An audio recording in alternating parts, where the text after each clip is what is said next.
Ladies and gentlemen, welcome to Off the Cuff. My name is Fred, I'm Brian. and we come to you this Tuesday morning, day after Memorial Day. Um, had a lot going on yesterday, so we didn't get a chance to do our episode yesterday. So, in the spirit of Memorial Day, even a day late, we want to go ahead and take a moment of silence for all of our soldiers.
Well, welcome to our episode today. I think we've got a couple decent topics for you guys today. We're going to go a little deeper. We've been the last few episodes we've kind of been finding our footing and trying to do topics that can kind of appeal to a wider array of people. But I think we're going to delve into some of the little more difficult topics today. I'm going to let Brian go ahead and do our usual rundown. All right, as you all know, all the recent policy changes coming out of Chicago. We're going to be talking about that and why that policy was implemented.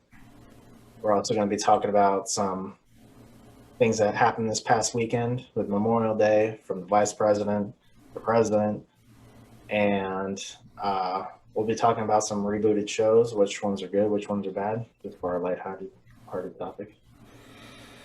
All right, so with that being said, we're going to go ahead and start with the Chicago foot pursuit policy. So I've Fred's got, going to go I've got ahead. it. Yeah, go ahead. Sorry. Yeah, go ahead. I've just got it handy, real quick, just kind of Yeah. like a Cliff Notes version of it. Um, the Chicago Police Department instituted very, very recently, in the last week or so, they instituted a new policy regarding their actual foot pursuits. Most agencies typically, or all, have a vehicle pursuit policy. They have never had one in their existence, and this is a first. And it obviously, Chicago is a troubled city. They have a lot of good and bad with their police department as far as relationship with the residents. But there were a couple shootings that happened recently. One involving a 13-year-old and another involving, I believe he was 21, 22. So this is their change in there. We're going to go over the change in the pursuit policy, just the quick breakdown. Then we're going to play the videos for you. We're going to play one. Yeah. Out of respect for the fact that one of them is a juvenile. We'll give you a link to the video you can watch on your own time. We're only going to play the one involving the adult. We'll discuss both of them, though. So effective, I believe, in the article that I read, it was some June 1st or sometime in the month of June, it'll become effective. Department members are required to balance the risk of engaging in a pursuit with the need of apprehending the subject. So officers and supervisors, per the policy, will not be disciplined for deciding not to engage in a foot pursuit. The only specific times that you will be allowed, that you will not be allowed to be involved in a foot pursuit is anything that's less than a Class A misdemeanor. For them, everybody calls it something different depending on the areas and the locations. A Class A misdemeanor example would be aggravated assault, battery, domestic battery, it says criminal battery. Basically things that are more person crimes or less. So if I took aggravated assault being if I threaten you with a weapon, actual battery, which would be striking or slapping or punching or kicking you. Domestic battery is obvious, domestic violence, things of that nature. Anything less than that, you are prohibited. It's not a like, hey, what do you think? You are prohibited from a foot pursuit. So theft, someone steals your property and you see that they took it, the police are not allowed to chase for that. And there's a laundry list of things. They do mention in there that officers will not intentionally provoke flight to justify a pursuit. So officers are not to do things, engage in a way that would intentionally startle someone or cause someone to run. I mean, realistically, you shouldn't be doing that anyway. But and it mandates that now, going forward, all foot pursuits will be forwarded to their after action review board, which is basically a group of people. I'm not 100% if they're police, not police, county commissioners or whatever, city commissioners, but they will review every foot pursuit just like they would for a tasing or a shooting or anything like that. So we'll go ahead and get Brian's. How do you feel about this policy going forward before we get into the video? I mean, the policy for battery and stuff like that, it does make sense to do it that way. But I mean, again, theft, if it just occurred, I feel like, if we're right there, we should be able to pursue and not just watch it go down and just walk away from it, basically. But I mean, I believe crimes, especially property crimes, are definitely going to rise due to this new policy. And, everyone in Chicago is going to know it because of these two high-class incidences. So people are going to say, oh, okay, well, now I can just steal, run away. Cops can't chase me. As long as they can't identify me, I'm good. I can keep getting away with stealing, stuff at the grocery store or Walmart or Target or whatever. So I believe I understand where they're coming from with this policy. I'm just not sure if it's going to be the best policy either. I mean, I want to say I understand where they're coming from. I really want to. The problem is that this is, like many things, a knee-jerk reaction to a horrible situation, or two horrible situations, and a history of flack between the police and certain communities in Chicago. And it is a knee-jerk reaction to try and squelch the noise. And I think things like this are slippery slopes. They're terrible. You're basically, like you said, you're showing criminals that it's basically open season depending on the crime. And I'd be mad. I know if I'm a citizen of Chicago and somebody just snatched something, a piece of my property, they stole my bike off my front lawn, and they take off riding away, and the cop sees it, and he's not going to pursue because some guy got shot during a foot pursuit that had a gun on him. That's a problem for me. We're giving too much leeway to criminals in this point. I mean, look at, our jurisdiction. Well, I shouldn't even say our jurisdiction. Our state changed the threshold for theft from the misdemeanor felony line from a certain value up to a much, much higher, several hundreds of dollars higher, almost to $1,000. And it's basically made things that would be, felony theft. It's made a lot of things. Like, meeting that threshold is a lot harder than you thought it would be. And it's just basically made more serious thefts like a slap on the wrist. That's a problem for me. Like, these legislators, they're making decisions. They're trying to change laws, and I don't know where their head's at sometimes, but they definitely look at these situations and they don't stop and think. The empowerment that they're giving some of these criminals, at least, even if it's not literally empowering them, in their mind, they're empowered. They're like, oh, that's only a misdemeanor now? Pfft, I ain't worried about that. So I think this is a terrible idea. I think this is going to blow up in their face, and I don't see any way how this doesn't blow up in their face. You're going to, like you said, you're going to see crime on the rise. You're going to see people, committing a lot more crimes, and feeling like they can get away with it, because the officers are actively not going to be pursuing for some of these, and some of them you're told that you can't even, that you have the discretion and you're not going to be disciplined if you don't pursue. Man, if somebody just popped shots off in the air or popped shots off at somebody and then took off running and you didn't chase them, you probably shouldn't be doing this job. I'm sorry. So Definitely when it comes to shooting and stabbings and just overall battery, there's no, if you're not willing to go and help people or go towards the gunfire, you definitely, like he said, you shouldn't be in this job. well, and the problem is that something like this happens, and we know the dangers. You know that if you go chasing after somebody, you could get shot. That happens, and and I fully understand when people are like, "Well, you knew what you signed up for." Okay, yeah, you do know what you signed up for, but that doesn't give people the freedom to willy nilly act stupid and start taking pop shots at cops. But if Yeah. on the flip side, like let's give credit on both sides. On the flip side, when you get engaged in a foot pursuit with law enforcement, especially after you're firing rounds at people, and something bad happens, I mean, you know the dangers. Just like we know you could shoot us when we catch up to you. Something bad happens. Like, foot pursuits are not done because, we're going to pat you on the back and go, hey, good race, buddy. Like, foot pursuits are because you are in trouble and you need to go to jail. Like, that's the reality of it. So they absolutely, just like vehicle pursuits, just like wrestling on the ground with somebody, they can always go sideways. Everything that we do can go sideways very quickly. And we have to take care of ourselves and the rest of the public. So without getting too crazy into discussing this before we play the videos or much further, unless you have anything you want to add, we're going to run to the clip real quick. This is going to be the shooting involving 22-year-old Anthony Alvarez.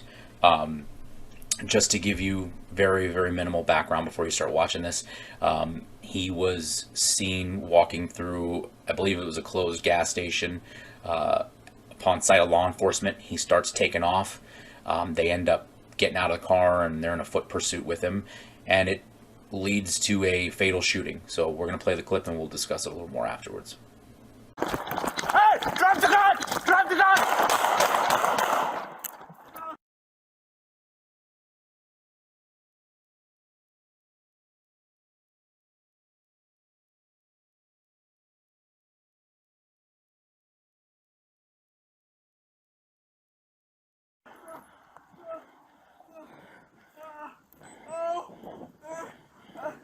Why are you shooting me?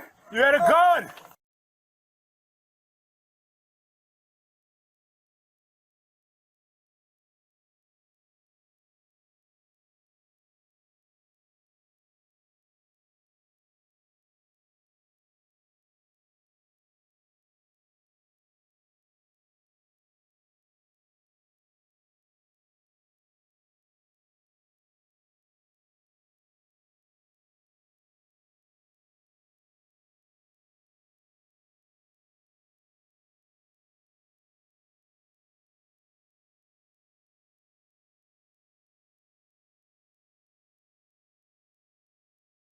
So, what are your first initial thoughts after seeing that?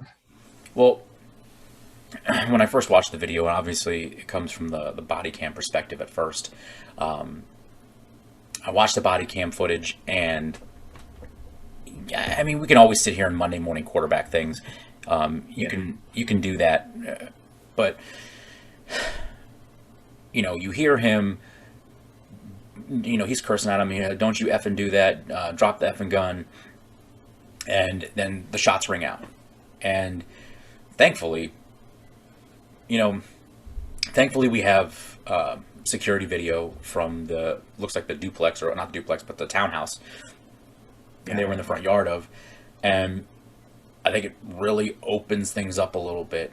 I mean, right now, a lot of the big flack is, we're reading through these, and just like we've discussed a couple times, you Google search to do research, and all I typed in was Anthony Alvarez shooting, and every article is the murder of Anthony Alvarez, or the the slaying of Anthony Alvarez. Like, media, this should be unbiased, presenting us with the facts and allowing people to make their own decisions instead of stirring the pot.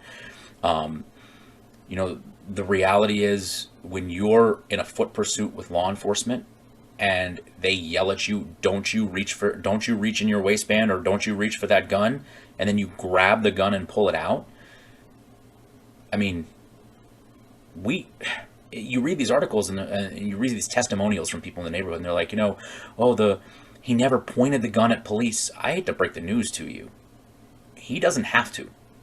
And that goes for police, and that goes for private citizens protecting themselves.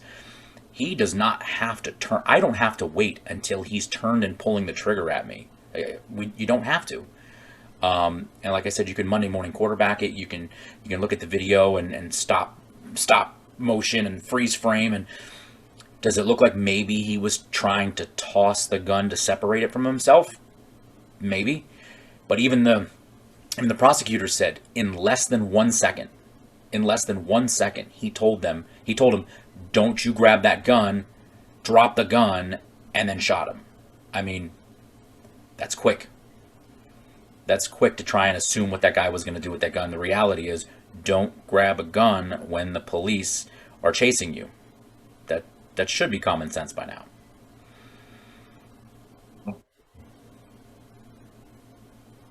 And I mean, I don't even know if this policy would even been a good that prevented this tragedy from happening. But I mean, if you point a gun at us, we're not going to sit there and wait for you to shoot at us and have us, we have to react to everyone's actions. So what they always tell us, and they tell everybody, is, action's faster than reaction, which is true. So, 1,000%. Yeah. So, we have to react to what the suspect is doing. We discussed this earlier about the use of force continuum. And it's unfortunate, but still, it happened. And we don't have all the facts yet still. And I know it's still pretty much brand new to the public, at least. I think that incident happened in March. But it's still a brand new incident. And I went to the Chicago, the COPA, which is their civilian board, and I went through the body cams of the officers that were on scene, not the ones that were after scene, and then 911 calls that civilians were calling in. And there's still obviously some information that we don't know. And just in time, I guess we'll know what happened. And I understand that there's a lot going on between the public and law enforcement in general in this country right now. I understand that a lot of this is touchy, sensitive subjects, and I understand there's a lot of emotion involved in this. We have to be careful not to allow emotion to take over. We have to be careful not to allow a couple situations where maybe it looks like the cop acted inappropriately and try to spread that to every single scenario. Every single scenario is not this vindictive murder. We have to be careful to take the emotions out of it as best we can. I know it's hard, and I know it's not always possible, but we have to be able to take emotions out of things and look at them from a reasonable person's standpoint. If a police officer is chasing you, we don't know why you're running from us yet. Maybe, I don't know that information. I couldn't find it anywhere because everything was an opinion piece on how they need to take this cop's badge. Unless did you find something as to why we were initially chasing him? No, I looked. I thought the COPA's videos would shine some light on it, but it really didn't. All I could see was like what you were describing, and what the video, what you saw in the videos. They initiated the pursuit while at an empty gas station. We don't know anything before, and that's why I'm not comfortable saying, okay, yeah, it's justifiable, and no, it's not justifiable. We just don't know. Yeah, and we're not standing here saying that this was justified or not justified, but with the limited information that we have and what we're able to see on the video, and there's multiple videos, there's multiple angles. You have to know. You have to be able to look at these things, and maybe there's going to be some facts. Maybe there's something else that comes out that makes this a non-justifiable. As it stands right now, until we get more information, I don't see how you can label this a non-justifiable shooting, but there's always more information that could change that. But when you are running from law enforcement and you are armed with a weapon, and the cops make it known to you that they see that weapon and they see you reaching for it, and they give you an order, do not grab that gun, and then you grab it, no reasonable person should be wondering what you're going to do with the gun other than he's probably going to try to shoot at me. I mean, who in their right mind would guess any of these outlandish ideas that they're going to come up with? Oh, he was trying to toss the gun. Why would you do that? The cop is telling you don't grab the gun. Like, I'm not going to wait. He's not going to wait. You know, these other officers, they're not going to wait until you turn around and point the gun. Like, you grabbed a gun after a cop told you not to grab it. There is only one solution. Like, there's only one obvious answer. You're going to try and shoot at me. And if that's not what you're trying to do, we can't take that risk. We can't take that risk that you're trying to do something silly. Because let's say he was trying to throw the gun under the stairs. You think that alleviates you from responsibility of possessing the firearm? You think that we're not going to throw down a marker and come back to that house or watch it on video and play the video in court if you get arrested? It shows you throw the gun. It shows you in your possession. Like, that's not going to change anything. All that did was put you in danger. That's all it did. Yeah.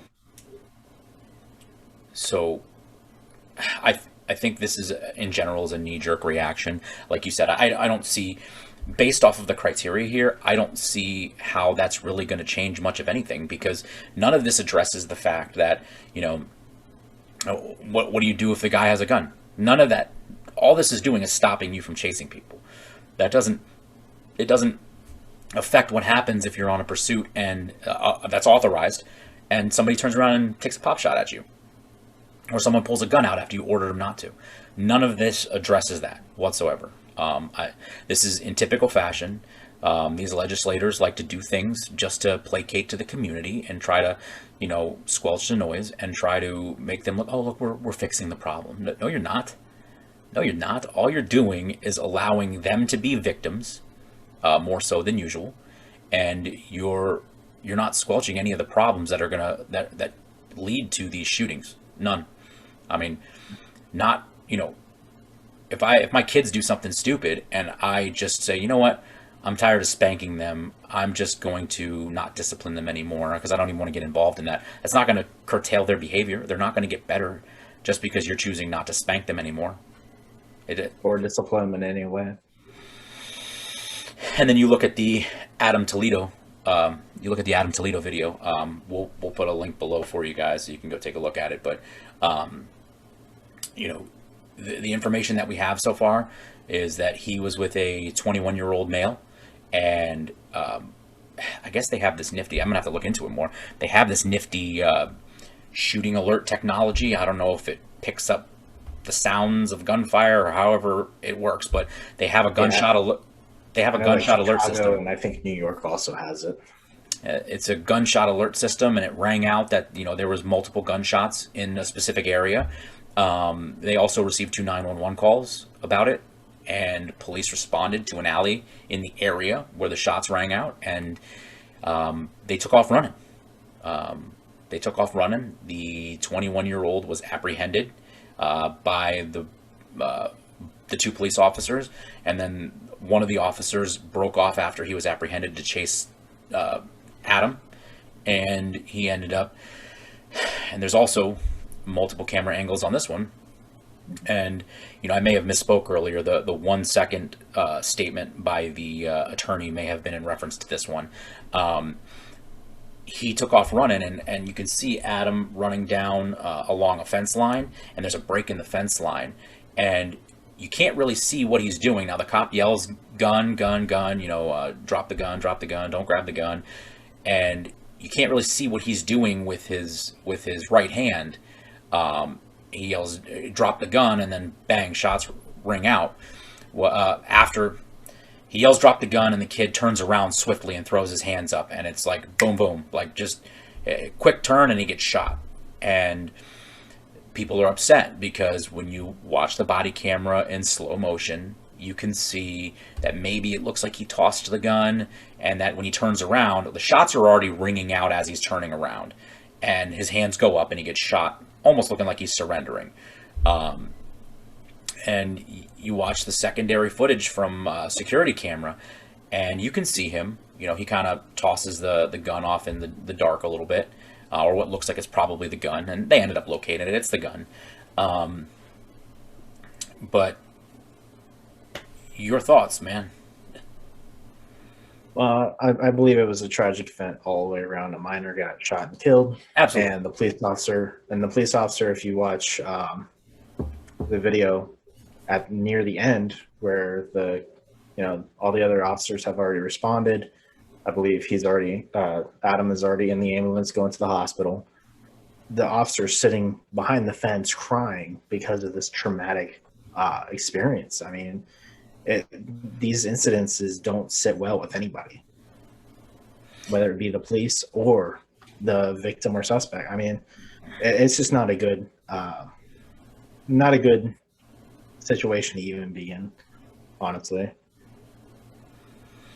Well, and in both videos, you see the officers afterwards checking on them and trying to render aid to keep them alive until the medics can get there. They both, it was unsuccessful. And on the Alvarez case, you actually saw him Alvarez was resisting being helped. And I get it, you just got shot by this guy, but he's actively trying to stop the bleeding. Toledo had a sucking wound, chest wound. And all the pieces put together, man. And this is where it gets so hinky. And again, we're not saying any of these are justified or not justified, but everybody's thinking from emotion, and we're trying to get people to slow down and look from all perspectives. That video, you watch the video and you listen to the attorneys, it was literally less than 1 second. I mean, you're talking about bang, bang. Like, that's how quick it happened.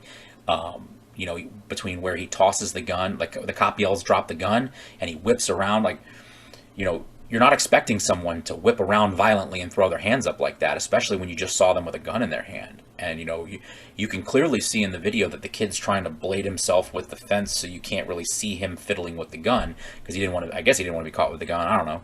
But, I mean, all these things were just a series of crappy events that just led to a horrible, I mean, nobody wants to shoot somebody. I mean, no. Are you going to protect yourself if you have to? Yeah, sure. But nobody wants to. Nobody wants to be put in that situation, especially now. Especially in today's age. Nobody wants to be put in that situation where you're going to have to be that guy that's getting plastered all over the news, and that they're trying to have you arrested and thrown in prison because somebody was tinkering with a gun when you told them not to, you look at the Toledo case and the 21-year-old that he was with. After they apprehended him, they tested his gloves that he was wearing. It had gunshot residue on it. I mean, everything lined up. They were out there shooting at a car that was driving by. Who knows what for? But they were shooting at a car, and the cop showed up, and he pulled a gun out, and he told him to drop the gun, and the cop can't see him drop the gun, and he whips around quickly. I mean, it's a high stress situation, and nobody's thinking clearly. Nobody is thinking clearly, but cops and everybody has to be on their toes, and everybody has to be thinking about the best way that people are going to go home alive. And you know what? Grabbing a gun and pulling it out of your waistband and then whipping around on cops real quick when the last thing they saw was you had a gun in your hand, that's a recipe for disaster. Doesn't make it right, doesn't make it wrong, but that's a recipe for disaster. I don't know, without being cold-hearted, I don't know any way to say it that these things, to change these things and fix these things, other than stop breaking the law and stop pulling guns out when cops are chasing you and pointing guns at you. I mean, that's something that, is never going to change. And if it does change, you're going to see literally no cops. To where we have to wait until you point the gun at us and you're trying to physically take pop shots at us. Like, I mean, I've been in situations where people have been trying to do suicide by cop, and they've had their hand covered, and they're telling me that there's a gun there, and was I smart for not shooting that person? Probably not. I could have gotten hurt, but it worked out in that particular day. But it doesn't always work like that. And had that been a real gun, I could not be sitting here today, and it's not always a smart decision. So, if you're going to sit here and start pulling away cops' abilities to protect themselves, like, stuff happens. If you tell me you've got a gun and you've got something black in your hand and you turn around and you start pointing it at us or flailing it at us, it doesn't matter if it's a cell phone. It doesn't matter if it's a flashlight or a camera or whatever. You put that image in our head and you set up that scenario and you make a terrible decision. It sucks, but police have to have the ability to work through those situations. They happen so quick. And for you to think, especially with the influx of people pointing fake guns at cops or airsoft or BB guns at cops to try and do suicide by cop. I mean, if you can tell me that you know the difference from a split-second decision, you don't, and you're lying. I mean, can we analyze a picture and after the fact and pick out which one's the real one? Sure, absolutely. But in that split second, and I'm sure that cop was in a situation where he's like, gosh, I just saw a gun in this kid's hand, and then he's whipping around on me. If I don't shoot him, I'm not going home. And it's a horrible, horrible situation. No one wants anybody to die, but things happen. So I don't know. Do you have any thoughts on further thoughts on this policy, or how you think that they could change it to try and, I mean, what works, what doesn't in here? I mean, they obviously have to, I believe, tweak it a little bit to maybe having a supervisor. Like vehicle pursuits, most of the time, supervisors have to authorize the ending of a chase or whatever.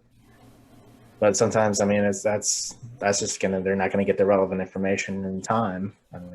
So I'm not sure how they're gonna do this policy. I'm pretty sure more theft and property crimes are definitely going to go up, and people are just going to start trying to do it in front of officers that can no longer chase them.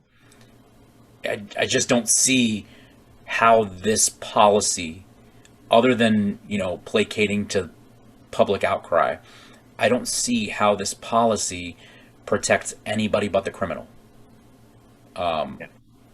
It doesn't protect officers, because if they get into a foot pursuit where it's like kind of in a gray area, am I allowed to pursue, am I not allowed to pursue, they could end up losing their jobs and possibly get arrested if something bad happens.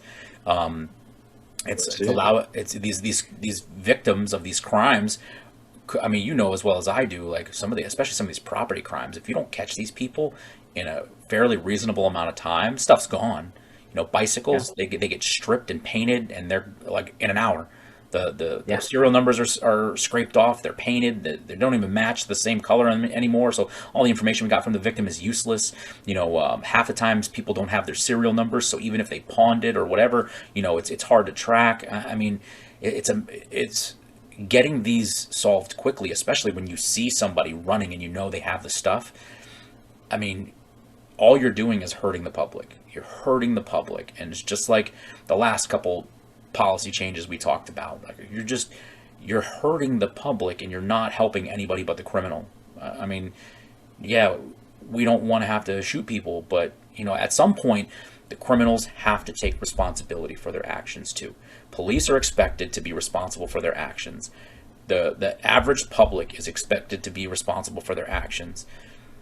The criminals need to be held responsible for their actions. Instead of changing some of these policies, it would probably be more beneficial to the public if we stopped letting people out of jail when they commit serious crimes.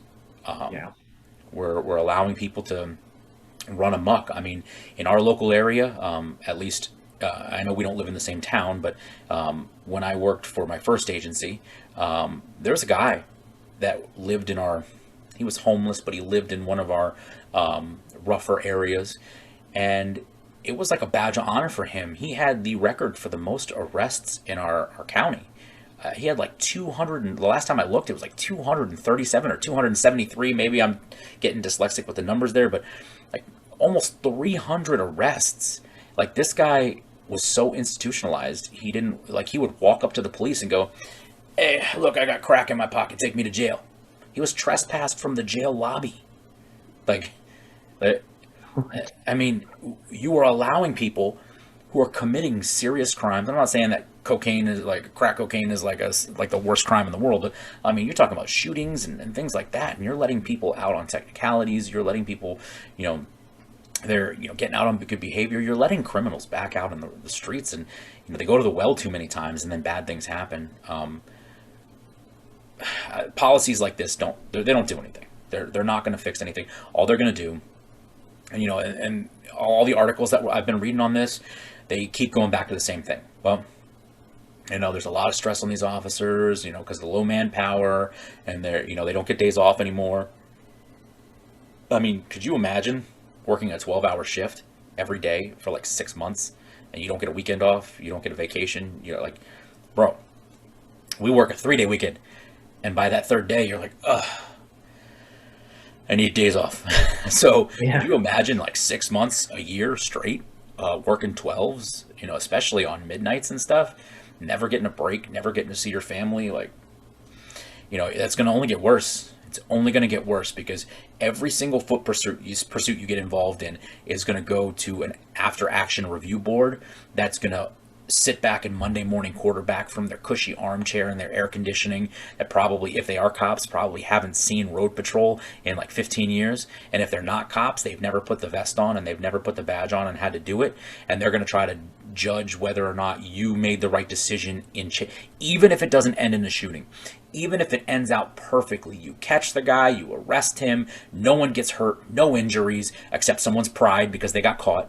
And they're still going to review it, and you could still potentially lose your job because you chased somebody for something that was a Class B misdemeanor or whatever the heck it's labeled as. Yeah. I got a problem with that. And, you think Chicago PD has manpower issues now. It's going to get worse. It's going to get worse before it gets better. Yeah. All right. So I don't have anything else to say. I think we beat that into the ground enough. All right. So we're going to go ahead and move into some of the things over this weekend, or Memorial Day weekend, where we celebrate our fallen troops, what our commander-in-chief and the vice president have done, or I guess tweeted or whatever. You're a little bit more. So, I said it. It was the last one or one before, that I know that it's probably some jabroni that is some millennial or some Gen Zer tweeting for Kamala Harris. I'm sure Kamala Harris can't be bothered to discuss things on Twitter with the peons, but I don't even know what to say. Let's just go ahead and we'll plaster up the tweets for you real quick and let you take a look at them. I mean, we'll go ahead and superimpose them somewhere in here. But Kamala Harris saying, "Enjoy the long weekend." What? We're just gonna gloss over and pretend like it's not something special, or there's a specific reason why we have a long weekend. We're just going to gloss. It's just a random long weekend in May. But I mean, it's one of the more significant holidays, especially honoring our fallen troops, and that should be explained because not everyone understands Memorial Day. And I mean, the two most powerful people in the country, whose Memorial Day it is, should probably be a little bit more specific, or whoever. Like you said, it's probably some staffer that's just posting these things. I'm pretty sure it's not Kamala Harris. It's not like Trump where he would actually be the one tweeting. It's more than likely a staffer, but it's the optics are really bad on it. Horrible. And then you got bonehead Biden on his POTUS Twitter account. saying "Stay cool this weekend," and it's just a picture of him licking ice cream or buying ice cream with some girl standing next to him, some little girl, Yeah. and it's just the Like again, I'm not sure who's. I'm 100%. I'm like 99% sure it's a staffer doing this, but they should have been. How is this going to be perceived to the public? 'Cause most of these people, I believe, would be people in marketing and social media type fields and would understand perception of people, including the political opponents of that person, which this last day should not be political at all. But I mean, well, I could see how they would think that their followers and their supporters wouldn't have a problem with the posts, but you got to be looking out for your detractors too, and that to think that we weren't, not we, but right-leaning people weren't going to jump all over this. I mean, it just comes across as disrespectful, like it's an afterthought. Like have fun enjoy your long weekend, guys. Like, oh, okay, well, that extra day is going to be used to honor people that died, so you could say something stupid, but okay. And post that on social media. I mean,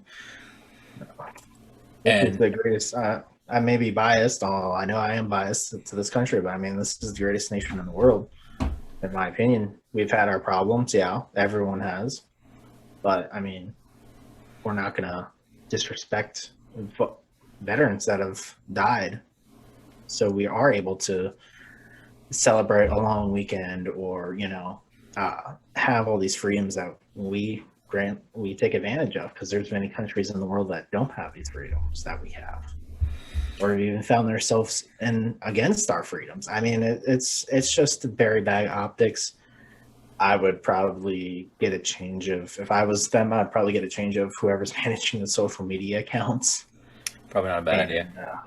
Well, and to make go ahead. No, finish your thought. Sorry, go ahead. I mean, that's what I would do. I would definitely try and change who would be running my social media accounts if I was Kamala or Biden at this point, because it's just very, very bad optics.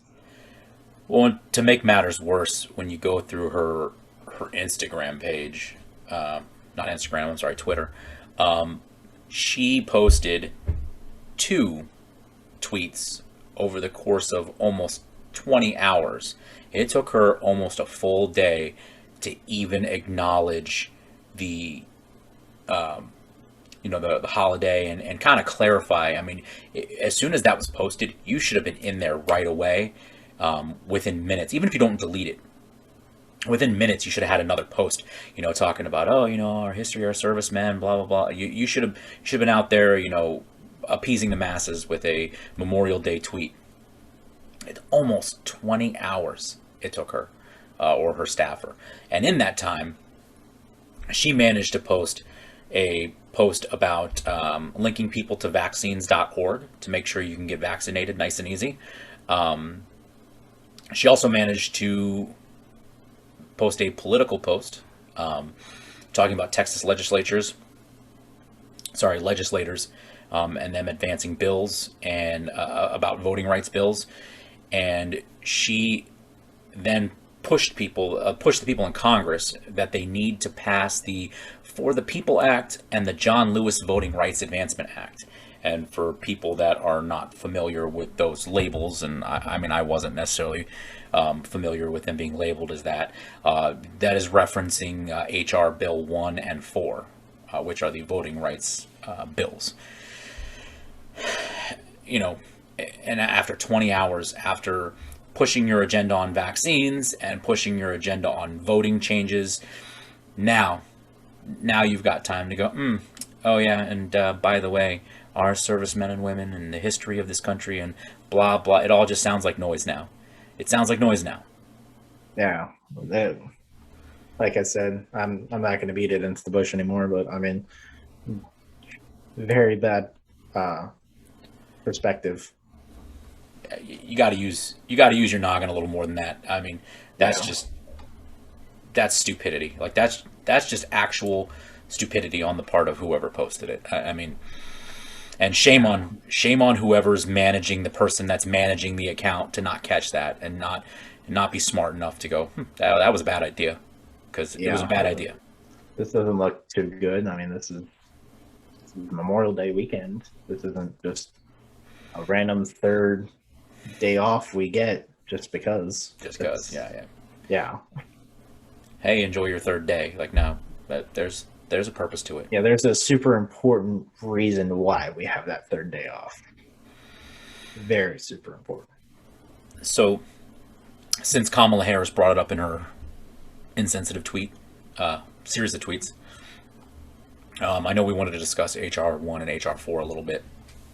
Do you have those handy, or do you want me to kind of lead it in for those who are not familiar with it? I don't actually have any of that handy. I should have pulled it up. So if you got it, I know HR 1 makes new rules for, I believe, the federal government and the states. And also, I believe it has Washington, D.C. statehood also in the bill, which I'm not sure has been taken out or revised, but that's the original. So HR 1 passed the House of Representatives as of March 3rd, and it has not progressed any further. And this is one of the things that they're pushing pretty hard for. It addresses voter access, election integrity and security, like they know what that is, campaign finance, and ethics for the three branches of government. It says specifically in the bill that it expands voter registration to allow automatic and same-day registration, or expand on it, and also expand on voting access, which is expanding the rules and regulations for mail-in voting and early voting. It also limits removing voters from the voter rolls. I know there was a lot of issues in this last election where people were talking about people that no longer live at those addresses or things of that nature. There was a lot of issues where people are claiming that they shouldn't have been included in that precinct, or that they shouldn't have been allowed to vote because their stuff wasn't the way it's supposed to be. And it sounds like this is making it more difficult to correct those errors. It also says that the bill requires states to establish independent redistricting commissions to carry out congressional redistricting. It sets forth provisions related to election security, including sharing intelligence information with state election officials, supporting states in securing their election systems, developing a national strategy to protect U.S. democratic institutions, and establishing in the legislative branch the National Commission to protect United States democratic institutions. It also addresses campaign finance, including expanding the prohibition on campaign spending by foreign nationals. I mean, half of the funding for some of these liberal parties came from Soros and a couple other places. So I don't know who they're specifically targeting in this, because I mean, this is a bill written by the Democrats, but which is why it's getting so much flack from conservatives. It's requiring additional disclaimers regarding certain political advertising. It says it addresses ethics in the three branches of government, including by requiring a code of conduct for Supreme Court justices, prohibiting members of the House from serving on the board of a for-profit entity, and establishing additional conflict of interest and ethics provisions. This bill requires the president and vice president and certain candidates for those offices to disclose 10 years of tax returns. These people are so desperate after Trump. They just want to see tax returns. So what are we doing with these people that, that are getting, that haven't been paying taxes for the last 10 years? Is it going to be across the board? Is everybody going to have to do it? Because Hillary and all of them weren't really keen on releasing their tax returns either. So I don't know what they're trying to pull here with all this. I mean, what are your thoughts on this whole thing? Well, I believe it's just obviously a Democratic ploy to kind of repeat the 2020 election. The cluster. Yeah, I have to be really specific and technical because YouTube will take it down. Yeah. The irregularities that were claimed may happen again and may exacerbate in future elections for a particular party. Well, literally all of the changes that were being made the day of election day or the week of election week, things that historically have had to be like for the vote by mail. Yeah. Things were, the people coming in and same day registrations and stuff, people not being able to provide identification proving who they are. I mean, you've got people like Stephen Crowder and some other people going around and actually auditing, which is what was asked of by conservatives, actual full audits, not recounts, because let's be honest, if I just recount all the same information, and let's say there was something inappropriate and there are inappropriate votes in there, then recounting them is not going to do anything. They asked for a full audit, and there's a reason we're not getting a full audit. But you got people like Stephen Crowder going through the list, because a lot of these states will they post the addresses of registered voters, and you're going to places in cities like in LA or in Michigan and Detroit, I'm sorry, and you're going to addresses that people are claiming this is my residence and I should be allowed to vote in this district, and they're showing up and it's a vacant lot. There's no buildings, there's no apartment buildings, there's no houses, there's nothing. And these are problems that are people are trying to look over. And you know what? If Biden and Kamala Harris pull the fast one, I'm mad, but I don't want my people to be able to wake up and decide that they're on the wrong side of this and pull that nonsense one day either. I don't want. Yeah, I mean, all it's going to do is, regardless of political party, it's just going to be not a secure election, I guess. Especially with the mail-in voting, I believe in Michigan, they just sent ballots to every house, and whether you live there or don't live there, it doesn't matter. A ballot was sent. I mean, it was just a whole bunch of things for COVID-19 that I don't believe should be continued after. Yeah, it's definitely not necessary. Well, there's Project Veritas videos everywhere of and they're winning lawsuits. Like, these people are suing them for defamation, and they're winning lawsuits because they're legit. There are Project Veritas videos everywhere showing that mail people are delivering them to the wrong addresses. One of the mail guys, like an idiot, admitted on camera, that a hidden camera, that people were asking if for money he could drop off ballots like at the wrong address on purpose so they could vote for these people. I mean, there's stuff that's going on, and Yeah, like I said, without COVID, I don't even think with COVID, all these extra procedures would have even been beneficial. Well, everyone was told to stay at home, but I mean, you got a lot more moving parts when you do mail-in ballots, and there's no way really to verify if you got your mail-in ballot and you were the one that filled it out. Yeah, and I'm cool, like, and I'm one of those people. I got my early voting, and I did it, and then we dropped it off in their little drop-off box at the voting precinct, so you could just walk in and dump it in the box, and you don't have to sit in line for hours. But how do you verify, like, half these, without getting in crazy into this whole conspiracy theory that's going to get us shut down on the video, when you have a laundry list of things and things just start falling into place, like you said, stay home because of COVID, and then we're going to increase mail-in voting, and then we're also going to allow you to register the same day, which, if you're not registered to vote in 4 years, when it's another one's coming, shame on you that you have to do it same day. But all these things just lined up, boom boom boom, one after the other, and then when they're counting in the precincts and only one political party is allowed in the room, and they're putting poster boards up blocking view, and they're only letting certain people by the table, and one political party is being locked outside or kept 15 feet away, and you can't see, and they're not verifying signatures and IDs and stuff like that.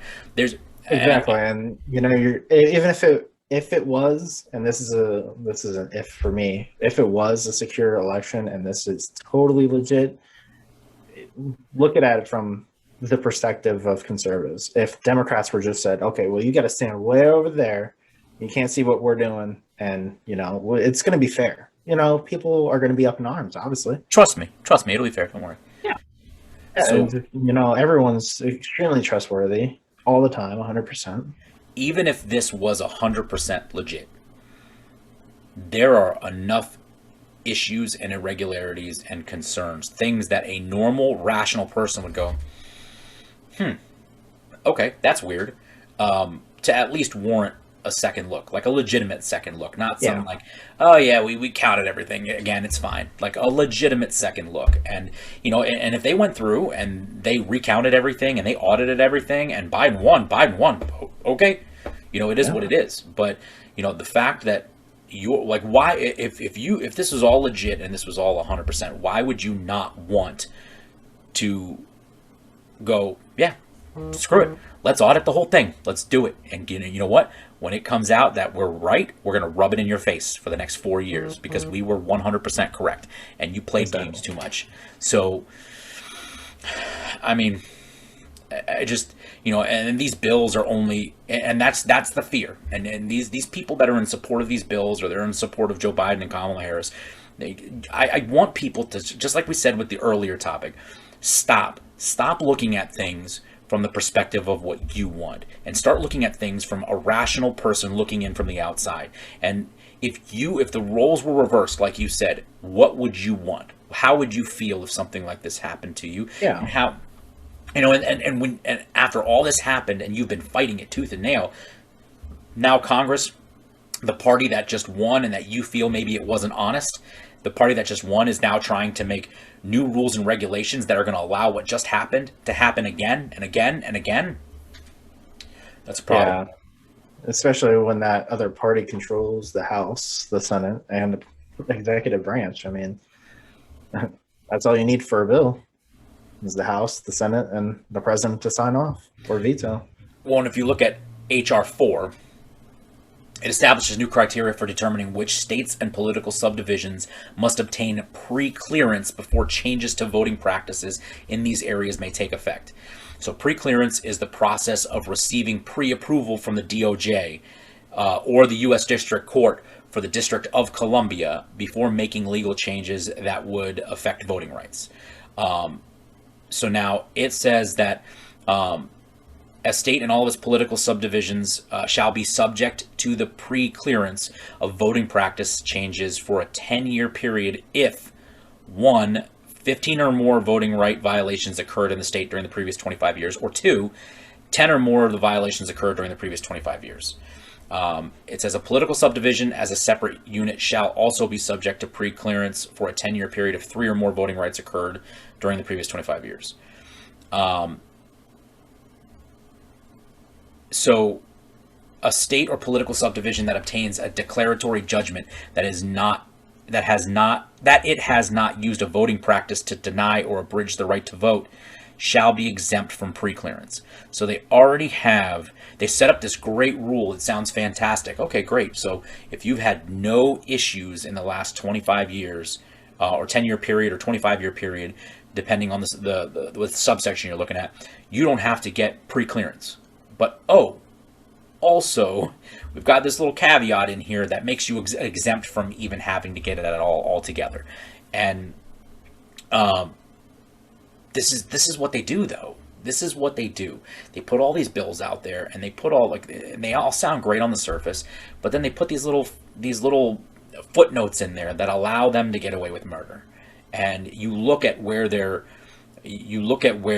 their ideals really lie and it's a problem. People don't read these actual bills. You have to read these bills. Like, all these people going out there in support of these things, your congressmen and women are making decisions about the future of your country that you live in. These people are supposed to be representatives representing your best interests. And you just turn on the TV, you listen to some moron on TV spout off his nonsense, and then you don't even... This bill is literally 6 paragraphs. It is 1 page. There's no reason that you shouldn't be on here reviewing these things yourself and understanding what these people are voting for, what they're voting to change. Not just that, they should also have to be required to put out like a layman's terms because they're obviously they have lawyers, they are lawyers, and they, you know, obviously talk in that kind of language, which is very specific, and they have to get specific meanings. But it should be put out in layman's terms so anyone, Joe Schmo off the street, can understand what the bill is about. And I haven't even heard of HR 4 until you had mentioned it. Yeah, all jurisdictions must pre-clear changes to requirements for documentation to vote, and that make the requirements more stringent than federal requirements. So basically, this bill, HR 4, would make it illegal for any state to make voting regulations more strict than what the federal government says. So states like Texas, Florida, some of these extremely red states, I mean, I know Texas is starting to slowly trickle blue, but some of these extremely right-wing states, their laws, in the snap of a finger and a flick of a pen, could immediately be deemed way too strict, and could allow for nonsense in red states. It could now allow for nonsense in, independent states. I mean, Yeah, I mean, the whole reason for federalism is that we have 50 different elections to determine the president and the vice president. It's just not one election, it's 50 individual states voting. And that's how they get their electoral college representatives, is by the state voting on who they want to be the representative on the national stage, basically. I mean, this would obviously conform it to one single election instead of 50, how it's originally intended to be. another little subsection in this says the bill specifies practices, jurisdictions meeting certain thresholds regarding racial minority groups, language minority groups, or minority groups on Indian land must pre-clear before implementing any of their rules or laws. So it doesn't matter, essentially, that you have made these rules that affect everybody the same. Like it's designed in its practice. Everybody's got to follow these same rules. If these other specialty groups feel like, and listen, this is the nonsense that these liberals go around spewing, these laws, or these voter ID laws, are racist because, black people don't have access to these the DLs and the IDs and stuff like that. That is some racist stuff. Like, seriously. Yeah. That is some racist stuff. Like, how these Democrats get away with saying such overtly racist stuff, like basically insinuating that black people can't possibly be smart enough to go find where the DMV is and get an ID. They're not going to be able to vote because they can't figure it out. That's stupid. That's stupid. That's stupid, and it's racist as hell. And the fact that they get away with it is mind-boggling. But it's nothing new. It's nothing new. So, you have to go and do your research when these bills, and I know they try to keep these bills quiet. They do. But go read your sources. I hate CNN with a passion. I still read articles when they pop up from CNN because I want to see the nonsense drivel that the other side is giving. I like to know my enemy's thought process before I make a decision on, and maybe in some strange event they're right about something. I mean, sometimes they are, honestly. I want that information if they're correct. And it's not to say conservatives on the right don't ever spew their nonsense too. So you have to be well versed, and you have to check all sources. They put, plain as day, they posted congress.gov. It ain't hard. It's easy to remember. And you can go on there and you can look at every bill that's been passed, every bill that's up for voting. And I mean, you can see all the explanations and the subsections and the breakdowns. It's there. And you don't have to be a genius to read these things. I mean, you may have to pull out a dictionary or a thesaurus at one point for some of these words, but I mean, yeah. It's all clear. Especially once you start getting into like the 1,000-page bills and stuff like that. Right. So, and I think that's why I said they should probably be summarized, especially like the 1 page. Okay, yeah, you can read that. 1,000-page, I personally do not have time to go read a 1,000-page bill. And listen, don't get me wrong. there is absolutely zero reason that any of these bills need to be 1,000 pages, because there was one back right around the election time, or maybe it was one of the court documents for like the Trump lawsuits that was like 500 pages, and I flipped through it as much as I could. I got to like page 250, and I'm like, ugh, like there's no reason that these bills need to be that long. How long is the Bill of Rights? How many pages is the Bill of Rights? I don't know, but it's not 200. It's a lot. Yeah. They managed to get our top 10 amendments and our top 10 rights on one little section. I mean, and those are some of the most important rules and laws that we have. There's no reason that any of these bills, if you can't say what you need to say in like 10 pages, then your bill's too intricate. There's too many moving parts. You're trying to slide a fast one. There's no reason that any of these bills. What was it with the Obamacare? You know, oh, we got to pass it to see what's in it. They do this all the time. These people slap these bills on these desks. It was just before the election. I don't remember what bill they were trying to pass, but they slapped it on the desk, and it was one of the when Trump was still in office. It was one of the relief stimulus packages. I think I was thinking about that one too, where it was like 5,000 pages. It's 5,000 pages, and they dropped it on the desk in an hour or two. Like they looked at it, and I'm like, if you read that thing, it would average you at least a couple days to read the whole thing. And if you had people reading round the clock, taking turns, it would take you days to read that. And they gave them an hour or two to read it, and they're like, well, you got to vote on it. It's because they're pulling fast ones. It's because they're pulling fast ones, and they are not working in your best interest. And this is the problem. And if you keep voting for people, and it goes for Republicans too, because like we got 5 of them, maybe 5 that are actually working for the American people, and the rest of them are a bunch of old school, yellow-bellied, weak-spined rhinos that are caving into all the nonsense because they want to stay relevant. These politicians are not working for your best interest, and you're allowing them to do it because you're not willing to do a little homework and listen to people other than what you're being force-fed in the media. You got to do your own research, because people are actively trying to take your rights from you. They're actively, and this may not take your rights from you, but it's giving rights to people that are going to do things that'll basically make your right to vote useless. Do your homework. Do your homework. Yeah. So, before we beat that into the ground anymore, we got to keep rolling along. We'll probably spend 3 or 4 hours just on that topic. Right. And then when we get to the TV shows, that's I could talk for days on that. So, the next one we had was good old Joe. Joe giving a press conference, addressing the masses, and he was doing a quick interview, and he managed to slip in a nice little comment that maybe you shouldn't have. So we'll go ahead and roll the clip for you real quick.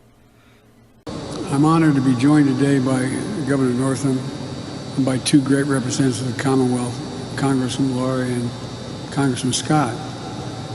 And I want to thank you for all that you do to represent these service veterans, because they're devoted to you. For the family members, the caregivers, survivors, will call Virginia home.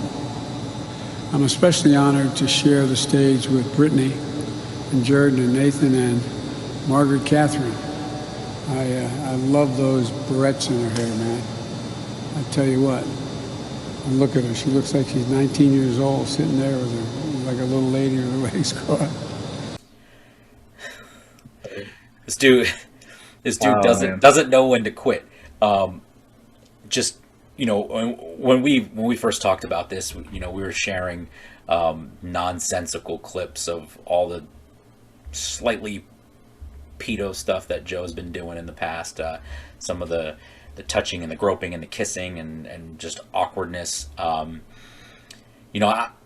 I got irritated when I first saw this, because when it first brought to my attention, it was, typical conservative stuff like, oh, look what Joe Biden said. He said that this child, she was beautiful and all this other nonsense, and like just the way they try to twist stuff is. Yeah, I mean, every side does it. I'm not even gonna deny that. I'm a conservative, and I understand that But a when lot you of conservative media does it as well, as much as liberal media. So I mean, that's why I try to do as much homework and get as much resources from, like you were saying, from the other side as well. there's no way to recover from that. Like, how do you? This guy, when he goes off script, bro, he is just bad. Like, you're telling a 6-year-old child that her barrettes, you love her barrettes in her hair and it makes her look like a 19-year-old girl. Like, you stopped in the middle of a press. You want to talk about bad optics? That's some really, really bad optics right there. And then there's the, we're not going to play it because it's really loud audio and it's hard to hear, but I mean, you can, it's not hard to find. He was just doing a quick interview either before or after getting on or off a helicopter, and he was talking about meeting with George Floyd's daughter, family member, or whatever it was, and that, she sat on his lap, and, and the right tried to twist it. She wanted to sit on my lap, and my wife would kill me. Well, of course, in typical fashion, they missed that section in between where it sounded more like the wife will kill me part was more about him wanting to, or her asking for ice cream and candy and stuff like that, and in a typical nonsensical fashion, blown out of proportion. But again, another instance where Joe Biden's like, oh, this little kid wanted to sit on my lap. Oh, we used to go in the pool and they would play with my leg hair, and look, it's just weird. It doesn't make sense. This dude is a creeper, flat out creeper. Yeah. And just all the videos flying around the internet of him taking pictures with family members and touching kids on their chest and pulling them in close and kissing them on the face repeatedly, and kids getting squeamish and trying to pull away. Like, this dude's a creeper. And you know what? And it makes me sick because all I ever hear is, oh, well, he's just from a different time. That's just Joe being Joe. No. Nope, that happens a lot, and you end up finding that creepy Uncle Bob was actually touching the little kids, and everybody just brushed it off as, oh, it's just Bob being Bob. Like, no. And with that comment, I just want to make sure we specify we're not accusing him of any wrongdoing. He has not been accused of any wrongdoing. Just putting that out there. So, but it's weird. But it is weird, yeah.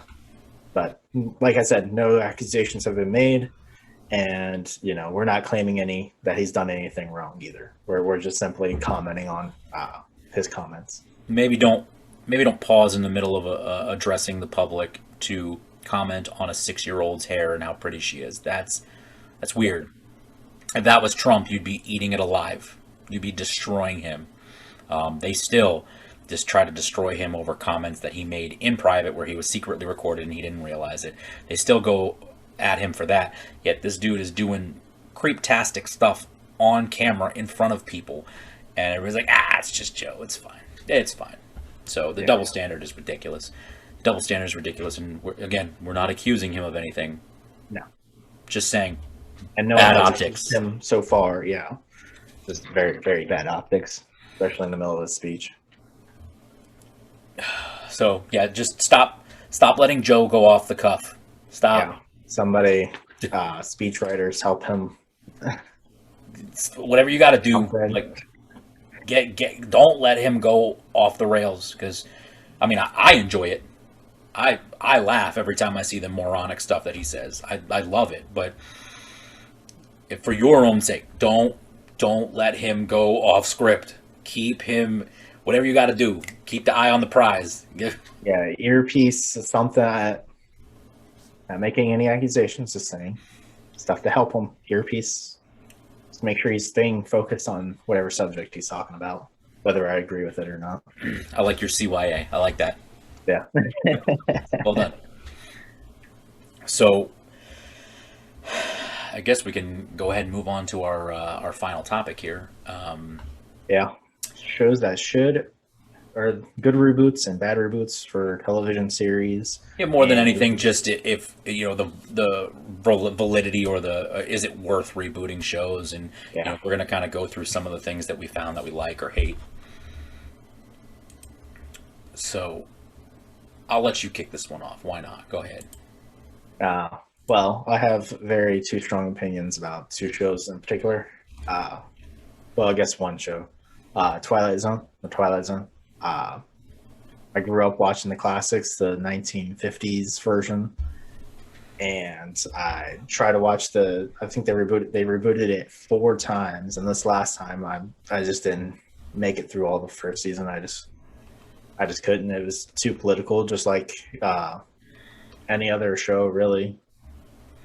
I mean, I guess that's the product of being in a highly volatile political climate. Is just you just can't enjoy stuff, and stuff that's made for entertainment can't be entertainment anymore.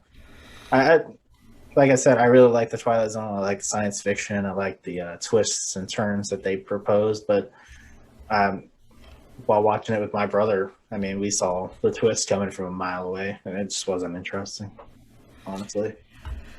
Well, I don't have anything against the makers, anybody involved in it. It's just I didn't. It was obviously highly political and not very entertaining.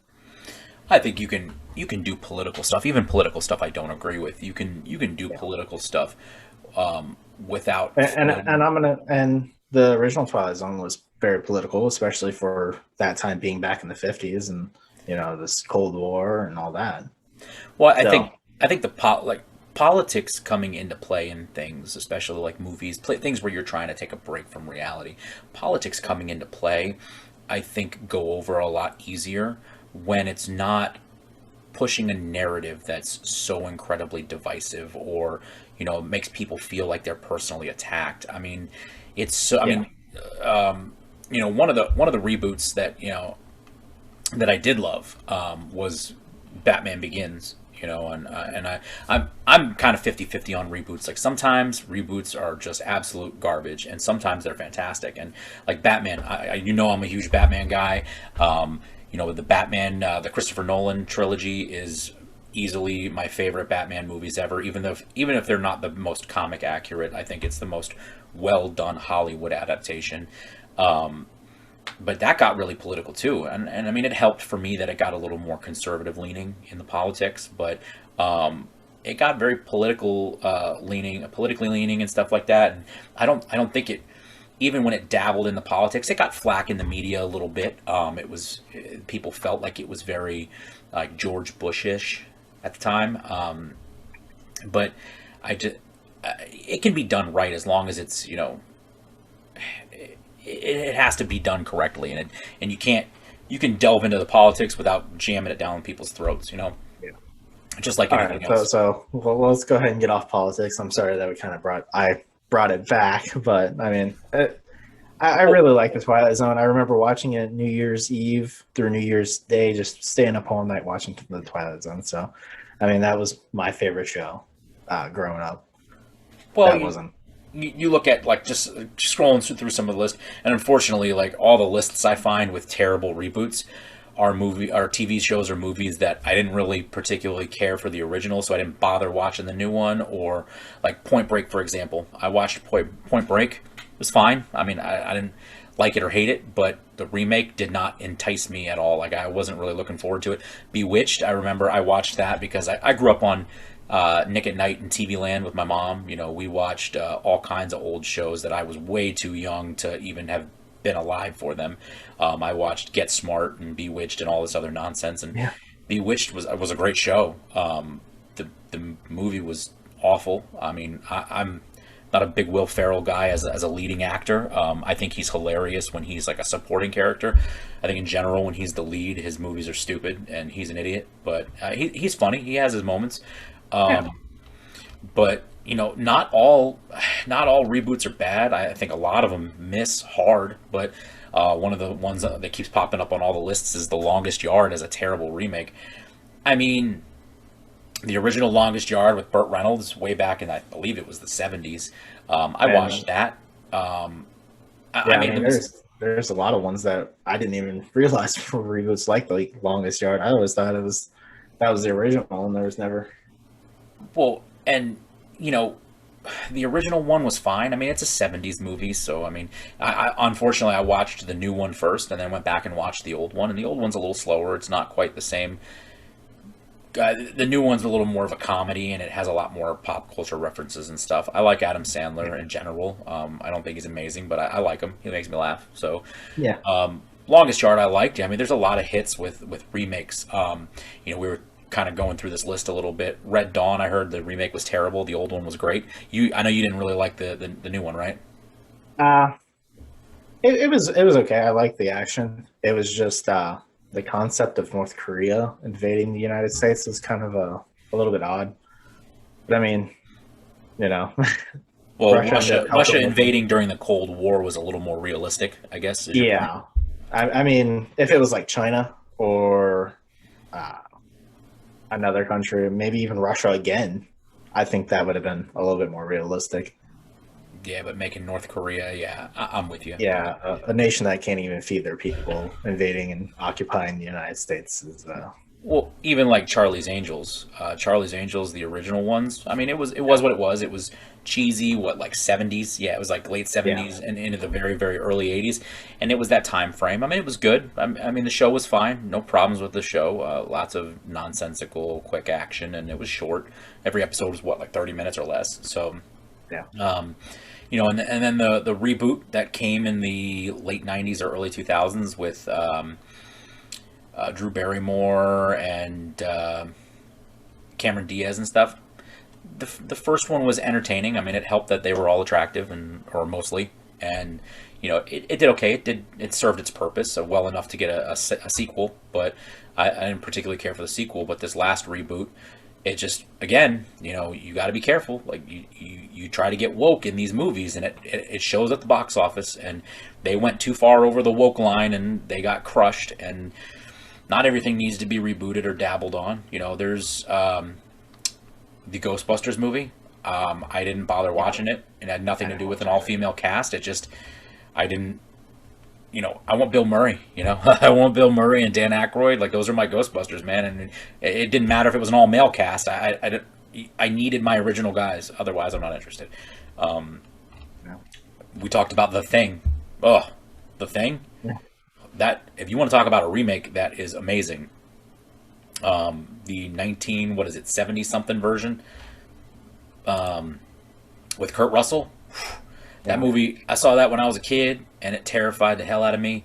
And to this day, even, just that music that plays was just, the special effects maybe are a little lacking because obviously they've come a long way. But man, that movie that holds up the test of time, man. That movie was fantastic.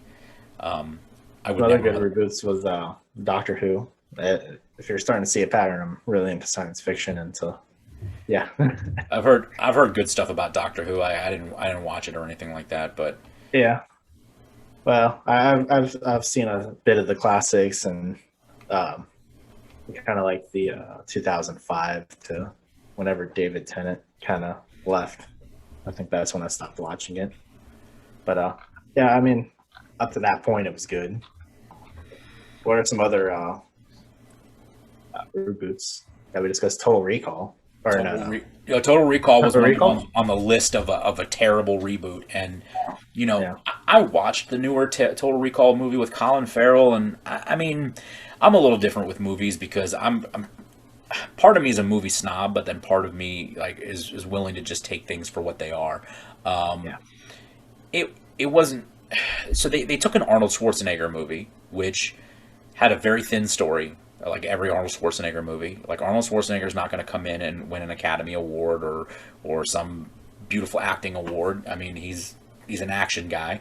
And, you took a movie that on its surface was just like a spy movie, and it was like one of those confusion, mind-erased movies trying to figure out what you're doing, all kinds of blood and action. And then you try to turn it into this, like, smart, intellectual, like, just modern-day property, and it just I just don't think for most people it translated well. I didn't really have a problem with the movie. I just didn't think it was phenomenal or anything. Judge Dredd, that was another one. Like, I loved the Sylvester Stallone movie, but the remake was awesome. Like, the Sylvester Stallone movie was not very comic accurate from what I understand. I didn't know anything about the comic, but the remake was awesome. I loved that movie. There's honestly, people talk nonsense about reboots and stuff and recastings, and I mean, sometimes it's a good thing. I mean, sometimes they do it well, and sometimes they just kind of flop. I mean, I think doing reboots is kind of a 50-50 when you. I think it's smart if you're going to do a reboot to not touch something that's just like that cult classic level. Like Total Recall is like a cult classic, Arnold Schwarzenegger. It's like, look at all the Predator movies, man. That first Predator movie was amazing, and the second one was okay, and then they just kept going and going and going and trying to twist it and reboot it, and not bringing back the same characters, and it lost its oomph. Terminator's a prime example. You know, the first one and the second one were awesome. Third one was not so much, and then they just couldn't let a good thing die. But King Kong, Kong Skull Island was on point. Like, I loved Kong Skull Island. Honestly, I've always been more of a bigger Godzilla guy than a King Kong guy, and I loved when they remade 2014 Godzilla. It was amazing. King of the Monsters was pretty good.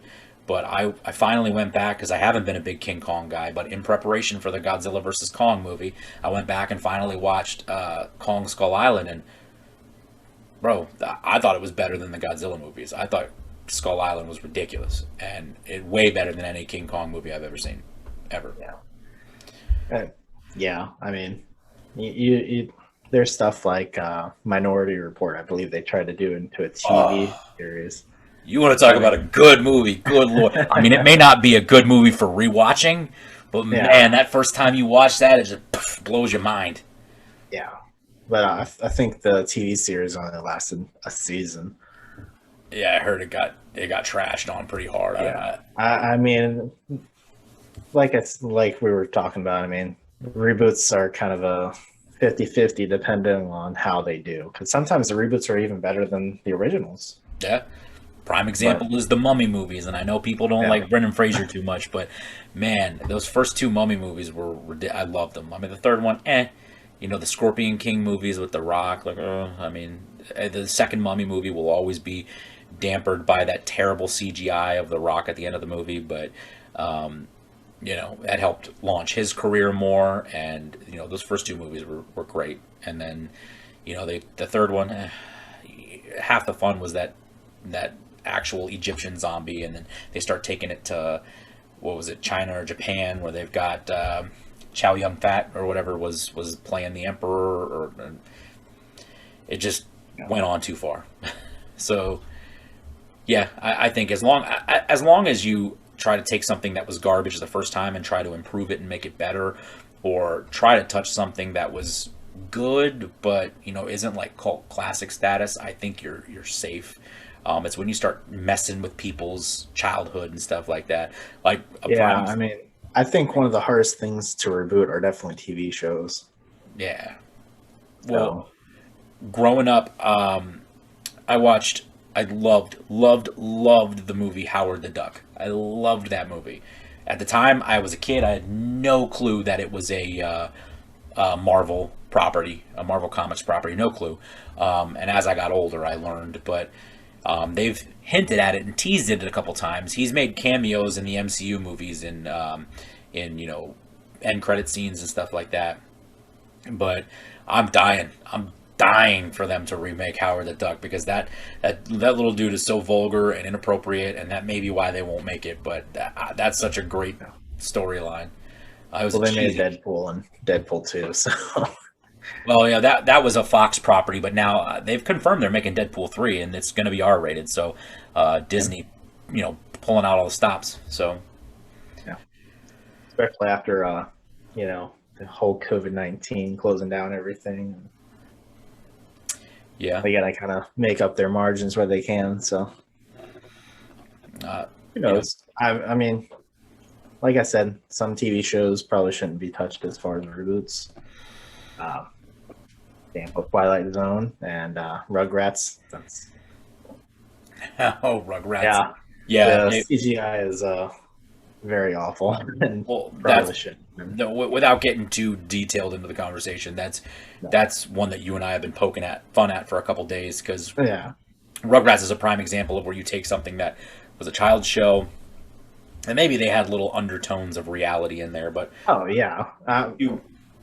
you worked way too Yeah, hard like, to reboot it and turn it into like a woke culture narrative where you got like every single aspect of woke culture has to be touched on in the show so as to not hurt anybody's feelings or upset anybody, and it's just Yeah. I mean, It's just one of those ones that, you could have played the original and not, had anybody being offended to it. Normal people. the Ninja Turtles, man. Yeah. I grew up on the late 80s, early 90s Ninja Turtles, loved them. You go back and watch them now, and they're cheesy as hell because that's the time, and then when they made cartoons for kids, then they actually made cartoons for kids. Yeah. But now, back in like 2012 or 2014, they rebooted it for the umpteenth time, and they used all CGI and stuff, and I loved it. I thought it was childish enough for my kids to get into. It was mature enough for adults to enjoy. I thought it was fantastic, and I think it only ran for like 4 seasons, and then they've got some new garbage version that's terrible. But I mean, it can be done. I mean, and that's nostalgia, man. That's my childhood. Definitely the power of nostalgia. And I think it was infinitely better than the original one. I mean, when I was a kid, did I like it as much as I probably would have liked this one now, or my kids like this one now? I honestly think that, I was Ninja Turtle crazy when I was a kid, and I honestly think my kids like the new one now more than I liked the old one then, or that window of time. I loved it. So it can be done.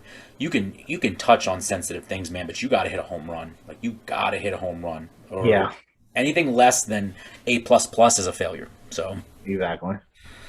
but other than that, I think that's the overall, the overarching theme I think we've got here is that it can be done, but you just tread lightly. It's got to be a winner right out the gate, or it's not going to take off. Tread lightly.